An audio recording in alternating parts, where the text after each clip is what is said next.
คุณจะแก้สารมาแล้วมาพ่อของก็ที่จะได้การจะไปต่อเนื่องเพราะว่าไปเรื่อยๆดีไปต่อเนื่องแล้วก็คือมาการ นี่เป็นเสียงของคุณแม่คุณพ่อเลยนะครับตัวทุกวันจะคิดถึงบุญของนี้เรากับคนเดินเพื่อเราก็ตาเพื่อที่การตาคุณกองเกียร์เกียร์สมบัตินะครับนะหรือว่าบิ๊กโอเราดีโซโซ่ที่เป็นจังหวัดนครศรีธรรมราชดีมากในวันนี้เราดูที่เจ๊เรือการนายกคุณพ่อการเป็นอาทิตย์นะครับนะดีนายกและมาจากทำนั้นผู้จัดสมุดรถคุณในที่เรือการโยกนะครับนะผู้นั้นผู้ช่วยผู้ที่การเรือการเป็นงานก็ขอโทษร่วมซึ่งเกี่ยวกับผู้เรียนที่โคราชทุกท่านนะครับวันนี้ผมมีความดีที่ปลื้มนะครับปลื้มใจอย่างมากที่อยากให้พี่น้องมาไล่ควันมีพวกในได้เชื่อกันที่จะเชื่อมาแล้วก็เรื่องของพวกไม่ได้เชื่อกันอย่างมากพวกนี้ก็ขอบคุณนะผมได้พี่น้องทุกคนวันนี้เรื่องว่าที่การมาจะลง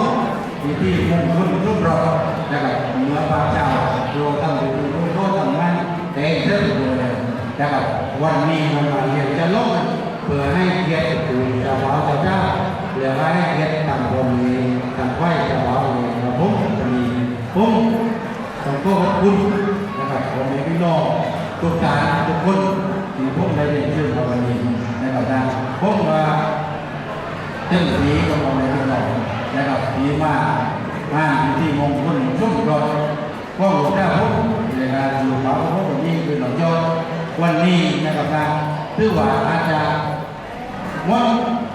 ในการเรียนรู้ของผมเนี่ยผมจะยกหลวงพ่อของผมเนี่ยให้กับหลวงพ่อเดียวให้หลวงพ่อเนี่ยหลับเรียนต่อไปแล้วก็ต้องดูเดียวผมเรียนมาได้ปีเดียวเพราะนั้นเนี่ยมุ่งมาต้องมุ่งป่าหลาของผมเนี่ยหลวงพ่อต้องกลับเรียนรู้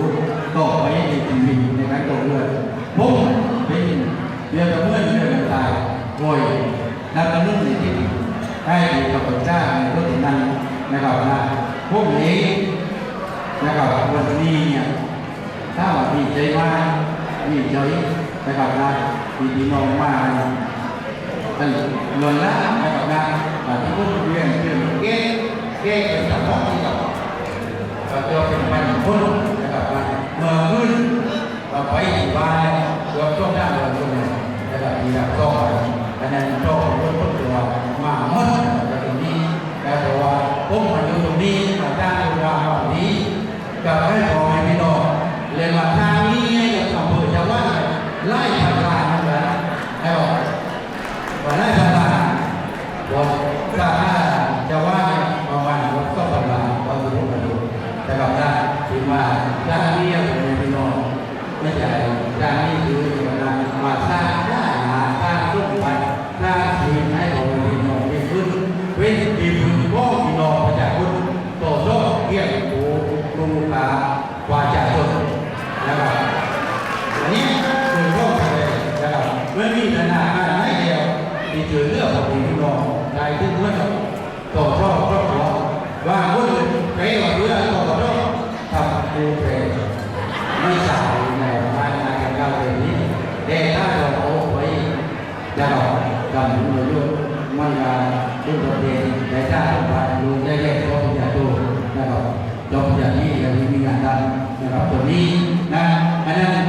มาโปรแกรมที่ว่าพุ่งเราเล่นพุ่งมาเล่นในงานนะครับตัวนี้ก็เป็นโม่นะครับอันนั้นเพื่อให้ตัวคนเที่ยวเวลาของพี่น้องในวันนี้นะครับนะอยากให้เราพร้อมจุ่มอยากกลุ่มที่พวกเรามาตัวจะเองใจยิ่งเป็นเรื่องตัวนี้นะครับนะเพื่อสร้างความและตอนนั้นสร้างความเรื่องให้กับพี่น้องทุกคนที่อยู่บนดินในประเทศเพราะปัจจุบันนี้แรงอายุที่ข้างของการลงนะครับพวกนี้ต้องขอบคุณทางประธานคุณจันทร์คุณ โรงเรียนเรียนสมบัติเลยการทุกคนที่อาจจะไม่ได้ถือหน้าอาจจะถือหน้ามันไม่หมดแต่ก็ได้แต่ก็คุณอาจารย์ที่ให้เรียนกับพวกเรียนนี่คือถ้าพวกเรียนงานนะครับเราพวกนี้ผมว่าคุณแต่ก็คุณของพี่น้องทุกคนทุกเก้าอี้ทุกที่นั่งทุกโต๊ะที่มาร่วมงานกันวันนี้ครับ